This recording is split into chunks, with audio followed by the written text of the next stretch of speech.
Hi, I'm Zibby Owens, and this is Moms Don't Have Time to Read Books. This episode of Moms Don't Have Time to Read Books has been sponsored by Nene's Treats, Nenes Treats, nenestreats.com, an amazing family-owned and operated crumb cake business based in Charleston, South Carolina.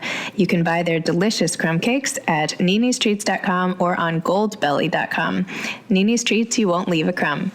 I'm thrilled to be here today with Beth Ricanati, MD, who is a physician who built her medical practice around bringing wellness into everyday life, especially for busy women juggling work, children, and their relationships. I don't know anyone like that. Beth is the author of Braided, A Journey of 1,000 CHALLAHS, which is a memoir/cookbook about her own quest for wellness. A graduate of the University of Pennsylvania with a degree in art history, Beth earned her medical degree from Case Western Reserve University of Medicine. She trained in New York City at Columbia Presbyterian, Columbia Center for Women's Health, and the Women's Health Center at the Cleveland Clinic. She currently lives in Santa Monica, right by here, with her husband and children, where she brings wellness to women wherever she goes. Her website is housecallsforwellness.com. Her book is available for purchase on Amazon and wherever you find books. So welcome back. Thank you. I'm so excited to be here this morning. Thanks for doing the double podcast and filming. This is a new little hybrid experiment, so thank you. Absolutely. Taking part while our challah is raising in the backyard, which is so fun to have made it with you this morning. So in the introduction of Braided, you tell readers that you've been baking challah almost every Friday for 10 years. And in the book, you answer the question why right away. And you say, because countless demands on my time and energy overwhelmed me. Because as a physician, I know all too well that stress like this makes us sick. Not just theoretically sick, but actually sick. Because I learned I could change this pattern. And then you say this book is a recipe on how to make the bread and take the time you need to be truly well. So, can you explain, it was a long way of asking, can you explain how baking challah can actually make people feel well, both emotionally and physically? Yes. What I learned when I was making challah, and it's not the reason I started to make it necessarily, but what I learned, having now done this for 10 years, is that it's a moment in time every Friday that I can take to just stop.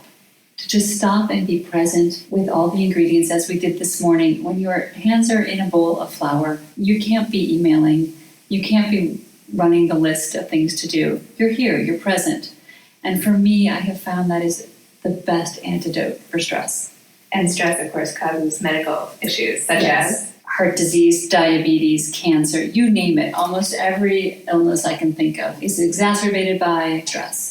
So I guess it's kind of important to get it under control. It's a big deal. It's a big deal. With 75% of all chronic disease lifestyle driven, food, exercise, stress, etc., it matters. Early on, you cite the loss of your high school friend Meredith as a shaping event in your life, naturally. I was wondering how that and other losses, including the losses of many of your patients and your fellow mom friend Sherry, have made you want to live your life more to the fullest now. You actually said about Sherry, your kids' ages, that this piece was just hit home so much for me, especially at this age of having young kids. She died much too young. She is no longer able to get up in the middle of the night if one of her children awakes. To this day, every single time a child wakes me up in the middle of the night, when I know that I'll be ruined with fatigue the next day, I think of Sherry, who doesn't have this opportunity anymore, and it touches me every single time. So beautiful. So tell me how these losses of yours have shaped your life and your pursuit of sort of wellness and happiness. I realized ultimately that we have a choice, and we can go through our daily activity mindlessly, or we can actually live with more intention. And I have had loss in my life, and when that happens, it's a really poignant reminder that I have this choice, and I can make a different choice, and I can be more mindful. And I do think of my mom friend when the kids, thankfully now they're older and they're not getting up quite as much. But it really is incredible. I think about her when I'm up in the middle of the night, and I think about her as a mom, and I think about her kids who can't go to her during the night.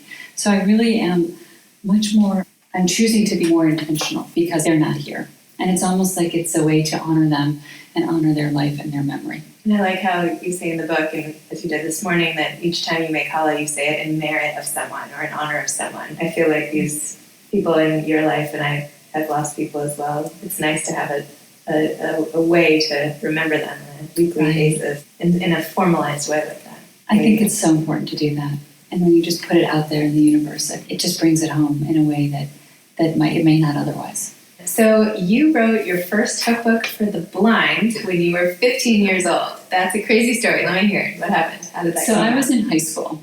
And the backstory to that is that when I was in elementary school, we read the story of Helen Keller.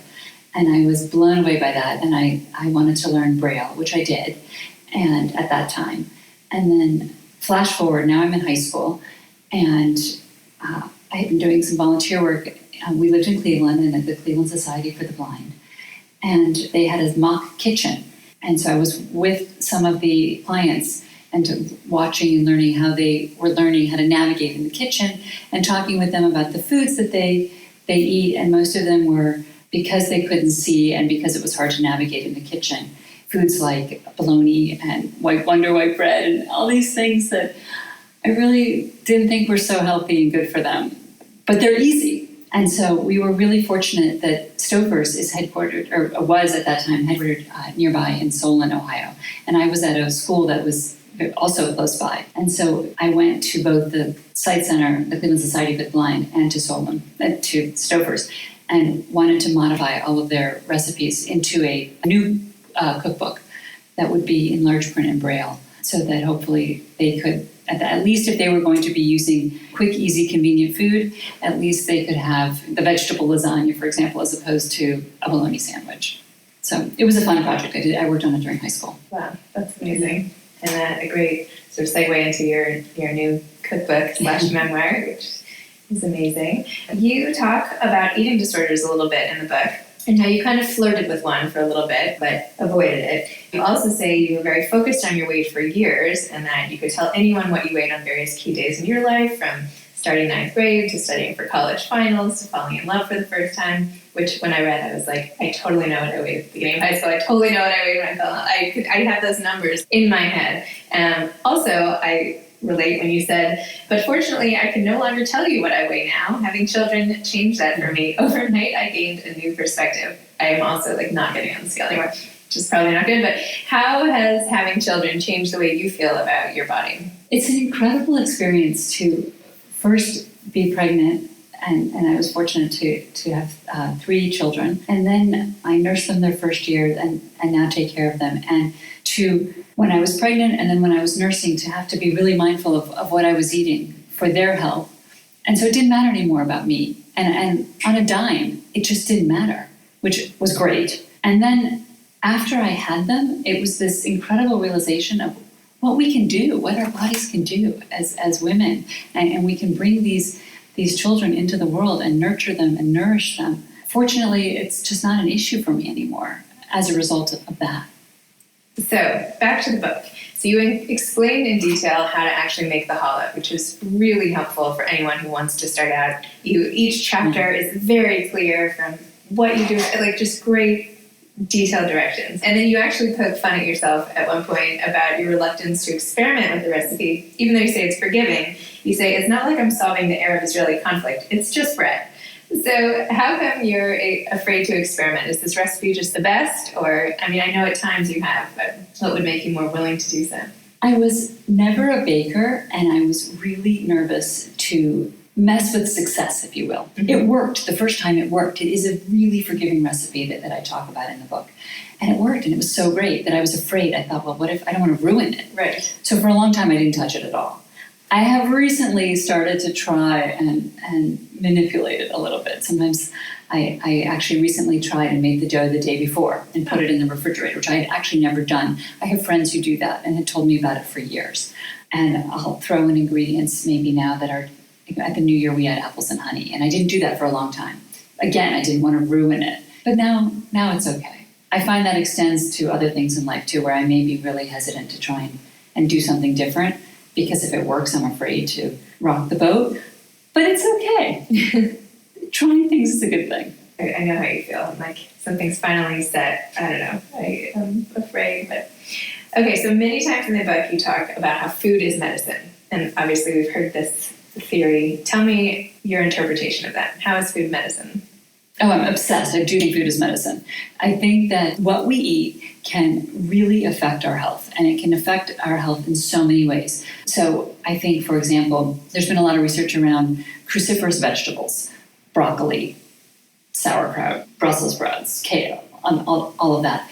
They can turn on and off genes in your body that can literally promote disease or treat disease. So cancer comes to mind. And if you have breast cancer or colon cancer and any of that type of cancer, and you eat more cruciferous vegetables, they have found it to help. Or spices. I now cook a lot with turmeric, for example, because I like it. And the research shows that it's such a powerful anti-inflammatory. I think that's so cool that what we eat today can help with our disease. And back to a comment I said earlier, where chronic disease is 75% lifestyle driven, and that's food, exercise, and stress management. I now add in things like tobacco and sleep, but focusing on the first three, if what I eat can help protect or prevent or treat a disease, why wouldn't I try to do that? So I talk about that with my patients. I talk about that with my kids. I'll basically talk about that with anybody because I think it's a really powerful concept. I feel like food also can make you so sick, not just the preventative, but some of the the corn syrup and some of these like the canned frosting that I occasionally think about putting on my kids' cake, and I'm like, oh gosh, how can I do this? This is not going to be good. So I'm like spitting it out. But anyway. So when you're talking about how long to knead the challah for, which we did earlier today, which was so fun, and you're asking people like me, I think, who are saying, exactly how long do I need to do this for? You say, well, how do you know? How do you know anything? You just know. You just know when it's ready, which I really liked. It's sort of this, like, you have to trust yourself, and I feel like you put that a lot in this recipe. But how do you really know when it's done? Like, give me I saw when we made it a little bit, but for people at home. Right. The original recipe said to knead for 10 minutes, and I didn't know, having never kneaded anything. A, I didn't know how to knead, and B, I didn't know what I was looking for. And do I just stop at 10 minutes? I mean, is that magical? Is it done at 10 minutes? And what I have found is that you really do just know. And it's how the dough feels. You don't want it to be too sticky. You don't want it to be rock hard. Mm-hmm. So you're looking for a consistency where it forms a nice ball and has a little give. So I poke it and it has a little give. And some weeks I add more flour and some weeks I don't. And that's when I'm talking about how you just kind of know. Yep. You have to go with the flow a little bit. And how much effort are you putting into it? Maybe 1 week you're pummeling it. Right. And 1 week you're being really gentle with it. But it works. It works. And with kneading, we talked about this earlier, also when you were baking the challah, but you say, I knead for my needs, which is one of the best lines in your book. Knead, K-N-E-A-D, for your needs. Tell me more about that and how it meets your needs. I realized that for me, spending the time making the dough is a way to be mindful, and it's my meditation. I don't do a lot of other meditation. I'm trying, but it's really my time to just work out whatever I need. And some weeks I spend maybe 5 minutes kneading, and some weeks I spend more because things are different each week, and I need something more. And how much do you think the community aspect of making challah helps? I know you said in your book about how you like to bake with other women, and that's in part what inspired me to want to bake challah with you this morning. I'm like, well, why not me? Here I am, it's Friday morning, let's do it. It's perfect. I think the community aspect is probably one of the biggest lessons I've taken away from this whole experience, because making challah, it builds community, it sustains community. I think it's tremendous. So I do try and make challah now with women. Some women are my dearest friends, and they know I'm making challah, they come over, it's a thing. Other times, I've never met the person, witness us this morning, or I'll go make challah with a group of women. But I think it's tremendous to gather around a table and to get messy in a bowl full of dough. It's just an incredible thing. So that is the aspect of building community. And then when I think about sustaining community, what gets me about this bread is the history. And it has been made for thousands of years, which A, is super cool, and B, it's been made all over the world. So we're making bread here today in LA, and there are people making bread in New York and in Washington and Chicago and in Europe and in Israel. And I think that's so great. And it just brings us all together a little bit more, which I love. I agree. So nice. Tell me a little more about the process of your writing this book. So you're a doctor, you've got 3 kids, you're busy, you're all over the place, and now suddenly you're writing a book. How did this come about? And take me through what happened. About 5 years ago, I actually was working on another book. Oh. It didn't work. It didn't happen. I had spoken with a bunch of people about this, and I had this story brewing in me, the challah story. And so we just shifted gears completely. I put that book aside and started this book because I really wanted to share this story of not only my journey, but some of the lessons that I've learned, and the history that I hadn't appreciated at all about challah. And I didn't know that growing up, and I wanted to talk about that. And some of the health and wellness pieces. So it all really came together around this book that has some history, and it has some food, and it has some mom and medical around it.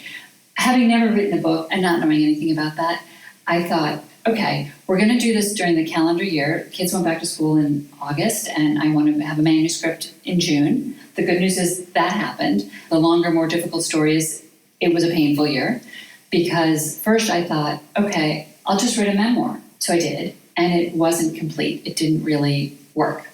So then I thought, okay, it's a cookbook. It's about challah. I'll write it as a cookbook. Well, there's one recipe, so that doesn't make for a good cookbook. So then I thought, okay, I'm a doctor. I'll write a self-help book. Isn't that what doctors do? So I restructured the whole thing, and it was really boring to write, and it was really boring to read, and so that didn't work. And what I finally realized was it's all of that. Yeah. And it was really fun to sort of take some of the memoir and take some of the cookbook and take some of the self-help and sort of pull it all together in the manuscript. I think that's what makes it so great to read, is because as a reader, I'm getting so much out of your book. Not to say it's not just fun to read books, but I actually can take away all these tangible, great pieces of advice, both for my own, like how to take care of myself and, my whole wellness, the food aspect, the medical aspect. I can learn a recipe. It's like it's great. There's like a lot of takeaways, and it's not too long. It's perfect. It's like a great book for moms and other busy people, and I think it's really great. You are a busy juggling mom still. What are your tips, aside from making challah and reading this book, of course, for moms to make room for wellness in their lives, even if they can't bake each week or if they're not into challah? No, absolutely. I think that it is absolutely essential to have a meaningful ritual in your life.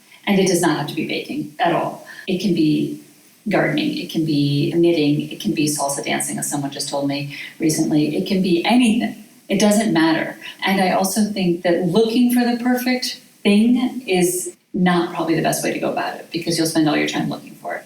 But just as you are doing what you enjoy doing and realizing that we need to wrap self-care into our behavior. It's like when you get on an airplane, right? And the stewardess or the steward says to you, when they're standing at the front of the plane before we take off, in case of an emergency and the oxygen mask falls, be sure to put it on yourself first. And then if you're traveling with small children or people that need help, then put it on them. I think so often as busy, particularly moms, but really all of us, we tend to take care of everybody else first. And we forget. I forgot for a while till I was not in a great place that we have to take care of ourselves. And then we can take care of everybody else. So I don't really care what you choose. I just want you to make sure you have some form of self-care in your practice. Okay, I'll try. Good. One other question about the book writing process. So you spent the kids' school year writing your book and making it all work. You ended up deciding to self-publish. It's actually hybrid publishing. Right. Okay. Let me explain the difference. So I did want to do traditional publishing first, and I thought that would be fantastic. And we went down that path, and it didn't work out. And it was really such an interesting life lesson. I got the agent in New York. We pitched it in New York, and it didn't happen. And I thought, how did that happen? But it didn't happen. And I put it away for a little while because it was really painful. And I loved the book, and I didn't want to alter the book. Mm-hmm. But I was going to have to alter the book if I was going to go that route. So fortunately, in the intervening time, the publishing world has really changed. And you can self-publish literally today if you want to put a book up on it. Amazon CreateSpace, you can do that all the way through to traditional publishing. And so I did a lot of research, and I was really fortunate to find a publisher that was sort of in the middle, because what I wanted was traditional distribution. I want the book out in the world. I want people like you to find it, which you did, which is so exciting. And what I liked about this process was I could have a lot of control and a lot of say. We wound up changing the title, and that wouldn't have happened had I been in a traditional path. What was it? Like Bake a Challah and Call Me in the Morning? Make Challah and Call Me in the Morning, a physician's simple recipe for healthy living. And I was so set on that. And everyone around me was, no, you have to change this. And I wouldn't for years. I mean, I think I hung on to that for multiple years. I just thought that was the best thing, and it's not. It's not a great title, and it took me a long time. But I was able to, in this process, I was able to change it, which was fantastic. But it was late in the game. So we actually had to redo the cover. It was a late change, and so I'm really grateful to have been on a publishing path that allowed me to have that flexibility. And do you have any advice? Let's say there's somebody else out there hoping to write some sort of a book that maybe doesn't fall in such a specific category. What advice would you give them? Start writing.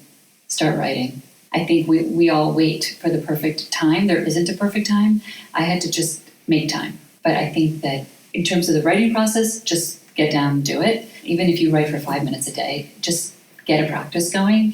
And then in terms of the overall sort of mindfulness piece of it, the having a meaningful ritual, again, don't worry about what the perfect thing is. Just make sure you start something. It'll probably come to you later, as it did. I realized multiple years into this that, making bread every Friday, it's become a thing. I rearranged my whole life for this.